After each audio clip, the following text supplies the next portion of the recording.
Unser erster Gast ist der Star der überaus beliebten Fernsehsendung Chaos City, Hail City. Begrüßen Sie bitte den wunderbaren, den sympathischen Michael J. Fox. Michael. Michael J. Fox has broken more bones than most people can name. He listed them once himself, one after another, in the plainest language he could find. Then came the surgery that could have taken his ability to walk, and the quiet fall at home that undid everything he'd just rebuilt. And somewhere in all of that, the man known for smiling through anything said something nobody expected to hear from him. He admitted he was finished pretending. Things aren't looking good for Michael J. Fox. But what he did after that moment is the part nobody saw coming. The message from the future. It began with a pinky finger in a hotel room in Florida and a bad hangover. In 1990, Fox was in Gainesville filming Doc Hollywood. He woke up feeling awful, lifted a hand to block the sunlight, and felt something brush against his cheek. For a second, he thought it was a moth. It was not. It was his own little finger moving by itself. He stared at it and felt a chill run through him. It did not feel like part of him anymore. Later, he described that moment in a way that stayed with people. The trembling, he said, felt like a message from the future. The diagnosis came in 1991, early-onset Parkinson's disease. He was 29 years old. What makes that moment hit even harder is where he was in life when it happened. Fox was not just successful, he was everywhere. He had finished 7 seasons of Family Ties and won 3 Emmys and a Golden Globe. He had already starred in the Back to the Future trilogy. Before turning 30, he had built a film career most actors never reach in a lifetime. He had married his Family Ties co-star Tracy Pollan on July 16, 1988 at the West Mountain Inn in Arlington, Vermont. Then their first son, Sam, was born the next year. To feel the full weight of what changed, it helps to look at how unlikely his rise had been from the start. Michael Andrew Fox was born on June 9, 1961 in Alberta, Canada. His childhood was full of movement because the family kept relocating. His father served in the Canadian Armed Forces, and when he retired in 1971, the family settled in Burnaby, British Columbia. Somewhere along the way, Fox joined the drama club in junior high. A teacher encouraged him to try out for a CBC series called Leo and Me. He got the part. At 17, he left school and moved to Los Angeles. Not long after that, he landed Alex P. Catan, the sharp, ambitious teenager on a sitcom built around a family full of generational tension. The role fit him perfectly. The writers saw it right away and kept giving him more to do because he made everything look alive. So, here was this kid from Canada, still barely grown, turning into one of the defining stars of American movies in the 1980s. And just as that life was opening wide in front of him, his body sent him the bill before he even reached 30. Fox has always been clear about where his quick timing came from. It did not grow out of comfort. He was a very small child, and that made him an easy target. He got chased. He got hit. So, he learned to move fast. He learned to be funny. He realized that when a bigger kid laughed, the danger softened for a moment. That instinct stayed with him for life. When the diagnosis came, his mind went straight to one thought. He was still in his 20s. How could he have a disease that felt in his mind like something meant for old age, 7 years of hiding it? What happened next still feels hard to believe. He told no one for 7 years. Instead, he kept going. He kept acting. He made For Love or Money, The American President, and The Frighteners. Then in 1996, he returned to television as Deputy Mayor Mike Floridy on ABC's Spin City. The role brought him another Emmy, 3 Golden Globes, and 2 Screen Actors Guild Awards. All of it happened while he was carrying a serious neurological disease in silence. Keeping that secret took constant effort. A tremor was growing in his left hand, so he trained himself to stay in motion. He kept the hand busy. He turned that movement into habit, then into performance, so people would not notice that the hand had started acting on its own. If you watch his work from the 1990s now, you can see it there under the surface. He was building the symptom into the scene so the audience would miss it. He also relied heavily on medication. By his own account, he timed his pills carefully so he could look steady on camera and move through the day without raising suspicion. When you stop and think about that, it becomes almost unbelievable. For 7 years, one of the most recognized actors in the world was running a private operation just to appear normal. This was not about hiding gossip or scandal. He was trying to hide what was happening inside his nervous system while the disease kept moving forward. By the 3rd season of Spin City, the strain had become too much. He could feel the secret slipping. Reporters were getting closer. At the same time, a deeper truth was starting to rise in him. He wanted relief. He wanted to stop holding everything together with both hands and see what would happen if he finally let go. So in 1998, he spoke publicly and the secret ended. Then his life changed again in a way he did not expect. He went online without using his name and entered Parkinson's chat rooms. He asked strangers what they thought about this whole Michael Fox situation. Their response surprised him. They were happy. At first, that reaction felt almost offensive. Why would anyone celebrate news like this? Then he understood what they meant. These people were not happy because he was sick. They were relieved because someone visible had finally stepped into the open. For years, many people living with Parkinson's had been left outside the conversation. They had little public attention and very little power in shaping the search for answers. What they saw in Fox was not tragedy alone. They saw a voice. Once he understood that, the whole thing took on a different meaning. He began to see it as a privilege. That shift changed more than his own life. It changed public language around the disease. When Fox was diagnosed in 1991, Parkinson's carried silence and stigma. People kept it hidden. He knew that because he had done the same. Then one of the most loved actors in America stood in front of the world and put his name beside it. After that, patients could say something new. They could say they had what Michael Fox had that mattered. It gave the disease a human face people already cared about. It gave patients a sense of identity without shame. Fox himself has said that this may be his real achievement. Bigger than the fame and bigger than the films. He helped turn a hidden condition into something people could talk about in the open. After one more season of Spin City, he stepped away from acting as a full-time job. The litany of damage. As the years passed, the physical cost kept growing. Parkinson's often does not take a life in a direct way. Very often, it takes balance first. Then balance leads to falls, and falls begin to change everything. Fox, who is 5 feet 4 inches and has joked about his height for years, has lived inside that reality for a long time. In 2018, doctors found a tumor on his spine. It was benign and it had no link to Parkinson's, but it brought its own threat. It could have left him paralyzed. He went through spinal surgery and then months of physical therapy. On top of everything else, he had to learn to walk again. That alone would have been enough for most people, but the body was not done with him. After he came home, he was alone in his kitchen when he tripped and broke his upper arm. What followed felt like one blow after another. Over time, he described the damage piece by piece. A broken shoulder that had to be replaced, a broken elbow, a broken hand, a shattered face with damage to the cheek and the bone around the eye, a broken humerus, both shoulders coming out of place. Then, an infection in his hand that nearly took the hand itself. He summed it up in the plainest possible way. It sucked. These days, he often has aides nearby in case he falls. He has spoken openly about how hard it is to lose privacy in that way. He also uses a wheelchair often now, and that took time to accept. Yet, even with all that, what stands out most is not the list of injuries.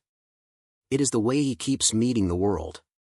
One small detail says more than any speech could. People who spent time with him noticed that he still made the effort to stand, cross the room, and shake hands, even though balance costs him so much now. He did not have to do that. He chose to do it anyway. That choice says something simple and powerful. He still wanted to meet people as himself. When he talked about his condition, he did it without self-pity. He said he still liked waking up and figuring out the little problems of the day. He still liked being with his family. His trouble, as he put it, was that he falls. He trips. Music, he breaks things. That is part of this life now. And still, even there, his hope stayed alive in a very human form. He hoped that tomorrow he would not break as many bones. I'm out of the lemonade business. There's one part of this story that the polished, inspiring version often leaves out. He broke emotionally after the spinal tumor. After learning to walk again, after the fall in the kitchen that snapped his arm, Fox hit a wall. The man people had come to see as a symbol of courage and good humor reached a point where he could not force optimism anymore. He said he was out of the lemonade business. That line matters because it tells the truth. He was not glowing with wisdom every day. He was not floating above despair. He was tired. He was angry. He was in pain. He had reached a place that felt dark in a way he had known once before. Back at the beginning when the diagnosis first tore through his life years earlier, he had hidden from that pain in destructive ways. By this later stage, he had been sober for more than 30 years. So that path was closed. There was nothing to do but sit with the emptiness and survive it. What pulled him back was not some grand theory about hope. It was his family. At the center of that family is Tracy Pollan, still beside him after a marriage that has stretched across decades. Together they built a life that kept growing even as the disease did. Their children came one after another. First Sam, then twin daughters Aquinnah and Skylar in 1995, then Ismay in 2001. Fox has said that his deepest fear is not death itself. What frightens him is the thought of anything happening that could put his family at risk. That sense of love shaped the documentary Still, which premiered on Apple TV Plus on May 12, 2023. When filmmaker Davis Guggenheim spent a year following him, Fox gave only one instruction: no violins. That line says a lot about him. He did not want pity dressing up the truth. He wanted the truth itself. The fall, the pain, the jokes, the damage, the stubbornness, the love, all of it. In that film, he speaks one of the most memorable lines of his later life. Parkinson's, he says, did not just force him out of the house. It burned the house down. That image lands because it feels complete. The disease did not simply interrupt his life. It tore through it. It changed his body, his work, his privacy, and his future. Yet somehow within all that ruin, he kept finding ways to stay present. He kept finding reasons to laugh. He kept moving toward people. That may be the most remarkable part of Michael J. Fox's story. The damage is real. The losses are real. The pain is real. Even so, the person at the center of it never disappeared. The mortality conversation nobody else would have. In April 2023, Michael J. Fox sat down with Jane Pauley on CBS Sunday Morning and said something almost no public figure says so plainly. I'm not going to be 80. I'm not going to be 80. There was no performance in it. No softening. No effort to make it easier for people to hear. He explained it in direct terms. You do not die from Parkinson. He said you die with Parkinson, a fall, food going down the wrong way, pneumonia, the quiet chain of problems that can close in over time. He said he was thinking about the mortality of it. That same honesty ran through everything else he said. When he was asked what the progression felt like, his answer was simple. It's getting harder. Every day it's tougher. He spoke just as clearly when he talked about the end of life. In one interview, he said he would like to simply not wake up one day. He said that would be really cool. He did not want anything dramatic. He did not want some awful accident in the house. He did not want the end to come with chaos around it. Later, speaking at 62, he described it in a way that felt almost casual. One day, he said he would run out of gas. One day, he might decide he was not going out, and he would let himself have that. He said that if he died tomorrow, it would be early, but it would not be shocking. He also said he was not afraid of it. So, when people now push headlines that suggest things are suddenly looking bad for Michael J. Fox, it helps to remember one basic truth.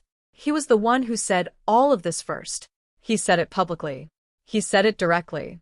He did not wait for anyone else to frame the story for him. Then he went back to work. And that is exactly where the darker narrative starts to fall apart. In his 2020 book, No Time Like the Future, Fox said he was retiring from acting. Parkinson's had made it too hard to memorize lines and function on set. It sounded final. For a while, it was. He appeared in his own documentary and did some voice work, but his acting career seemed closed. Then, in 2025, he came back.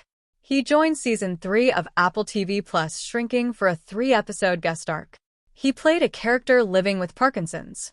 Harrison Ford was already on the show, also playing a character with Parkinson's. The series was run by Bill Lawrence, an old collaborator from Spin City, which gave the whole return an even deeper connection. Fox's first line to Ford on screen carried the kind of sharp humor only he can deliver. He tells him they are on the same lousy train to the same lousy destination. What mattered even more was how he described the experience afterward. He said it was the first time he had ever been able to show up on set without worrying about whether he was too tired, whether he would cough, or whether something else would go wrong. He just showed up and did the work. When a moment came that felt difficult, he found a way to fold that difficulty into the scene and keep moving. That mattered because the role did more than bring him back. It gave him room to be fully present as he is now. Fox even said he had never imagined Parkinson's would take as much from him as it has. At the same time, he said he also never imagined it would give him as much as it has. That idea has shaped his return to acting for years. He made peace with something important a long time ago. He would only come back if the character could hold his symptoms instead of forcing him to hide them. That choice gave him a new kind of freedom. He had done it before in Rescue Me, The Good Wife, The Good Fight, and Curb Your Enthusiasm. Across those roles, one pattern kept showing up.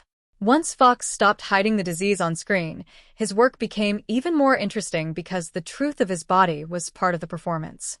That is why Shrinking does not feel like a sad little note at the end of a career. It feels like a system working music exactly as it should. A man with Parkinson's plays a man with Parkinson's. Harrison Ford plays a man with Parkinson's, too. The show lets both of them bring humor into a hard reality, and the result feels alive rather than tragic. Around the same period, Fox also voiced a role in Disney's Zootopia 2. Then Bill Lawrence said publicly that he hoped to bring him back again for Season 4. Fox responded from the Paley Fest stage just one night before CNN accidentally treated him like a finished story and said he was open to it. Even Harrison Ford, speaking in a joint interview, did not focus on Fox as an actor first. He talked about the larger impact. In his view, Fox had raised more money for Parkinson's research and pushed that work further than almost anyone else in the world. The awards they give you when they think you're finished. Fox has his own view of the awards that have come his way, and it is as dry and clear as you would expect. Since revealing his diagnosis, he has won more awards and received more nominations than he did before. He understands how some people might read that. He knows they may think sympathy is part of it. Still, he prefers to see it another way. To him, those honors recognize that he kept building a real career. That reading makes sense when you look at what has happened in recent years. In November 2022, the Academy of Motion Picture Arts and Sciences gave him the Jean Herschel Humanitarian Award at the Governor's Awards. It was an honorary Oscar presented by Woody Harrelson, and it recognized his work in the fight against Parkinson's. By that point, he had already helped raise more than $1 billion for research. Even in that moment, he did what he often does. He redirected attention away from himself and toward the people doing the work beside him. Then on January 4, 2025, he stood at the White House and received the Presidential Medal of Freedom from President Joe Biden. That is the highest civilian honor in the United States. In 2024, Time named him one of the most influential people in health. Then came another major honor. On June 26, 2026, Michael J. Fox was promoted to Companion of the Order of Canada, the highest level of music, Canada's highest civilian honor. The same announcement also elevated soccer legend Christine Sinclair. Taken together, those honors tell a very clear story. They do not suggest someone fading out of public life. They point to a man whose work kept growing in value and reach. Within a year and a half, he received the top civilian honor in the United States and the top level of the highest civilian honor in Canada. He received them at 63 and 65. That is not the profile of someone being quietly put away. It is the profile of someone whose influence keeps widening, the $2.5 billion machine. Then there is the thing Michael J. Fox built, which may end up lasting even longer than his films. In 2000, he launched the Michael J. Fox Foundation for Parkinson's Research with Deborah Brooks, who had previously worked at Goldman Sachs. At the time, Fox described his goal in very modest language. He said he wanted to be a new urge. He wanted to nudge things forward. What followed was far bigger than that. The foundation became the largest nonprofit funder of Parkinson's research in the world. Its reach grew so large that it surpassed even the United States government in this area. Over time, it also became one of the most trusted voices in Parkinson's research. Anywhere. The scale of the work is huge and the numbers show it clearly. The foundation has funded more than $2.5 billion in Parkinson's research. In early 2026 alone, it awarded more than $95 million to projects involving treatment development, precision medicine, genetics, and disease biology. Deborah Brooks has said that when the foundation began, there was almost no pipeline of new drug targets. Today, there are more than 175 therapeutic interventions being tested in human beings. Its long-running Parkinson's Precision Medicine Initiative has now been going for over 15 years. During that same broader push, researchers reached a breakthrough that allows the disease to be detected at the molecular level before symptoms even appear. Fox has spoken about that development with real excitement because it points toward a future that used to feel out of reach. The foundation's motto says everything in a single line. We're in business to go out of business. That mission matters because Fox does not talk about Parkinson's in soft, polished language. He talks about it like a fight. In one recent interview, he said he was a small kid who got bullied and pushed around and he learned to push through it. Parkinson's, he said, is the biggest bully he has ever faced. He intends to fight it. He intends to land his shots. He knows the disease may do damage over time, but he also believes the work will get done because he is, in his own words, a tough son of a. His outlook remains bold. He believes a world without Parkinson's can be built in 30 or 40 years. And the reason he gives is very simple. Optimism is powerful. What CNN actually got wrong? The CNN obituary that aired by mistake was not wrong because its facts were false. It was wrong because it had already moved everything into the past. The details in that package were real. Michael J. Fox did enter American homes as Alex P. Caton. He did become Marty McFly. His work against Parkinson's may very well be one of the most lasting parts of his legacy. And the Academy did honor that work. The problem was never accuracy. The problem was timing. The story had been written in a voice that assumed the ending had already arrived. That same mistake shows up every time people frame him as if the story is all but over. It takes a hard and very real physical decline and turns it into a conclusion. It takes the injuries, the surgeries, the wheelchair, the aides ready to catch him if he falls, and even his own blunt statement that he does not expect to reach 80. And it treats all of that as the closing paragraph, but the closing paragraph has not been written yet. The actual state of Michael J. Fox in July 2026 is much richer than that version allows. He is 65 years old. He turned 65 on June 9th. He has lived with Parkinson's disease for 35 years, which is far longer than many people diagnosed at 29 were once told to expect. He is married to the woman he met when she played his girlfriend on a sitcom in the 1980s. He has 4 grown children. He has been sober for more than 30 years. He came out of a 5-year retirement to act opposite Harrison Ford. He published his 5th book, Future Boy, in October 2025. He holds the Presidential Medal of Freedom. He is now also a companion of the Order of Canada. His foundation has sent $2.5 billion into research labs and helped support more than 175 treatment candidates in human trials. And in April, when a television network accidentally told the world he was dead, he responded with a joke about pouring hot water on his lap just to make sure. Maybe the most honest thing he has ever said about his own life is not one of the darker lines and not one of the uplifting lines either. It is the simple way he once described what he still wants. He wants to keep working. He wants to keep his partnerships. He wants to keep his friends. He wants to enjoy his family. And then he says the line that seems to hold everything together. It's so much better than it could be. That may be the clearest way to understand him. Things have not looked easy for Michael J. Fox for a very long time. They have not looked easy since 1990 when the first strange sign appeared in that hotel room in Gainesville, Florida. But across all the years that followed, he kept refusing the narrow version of the story that other people wanted to place on him. He kept refusing the final tone, and again, he turned out to be right. He once called Parkinson's the gift that keeps on taking. People keep hearing that line and assuming the rest must already be settled.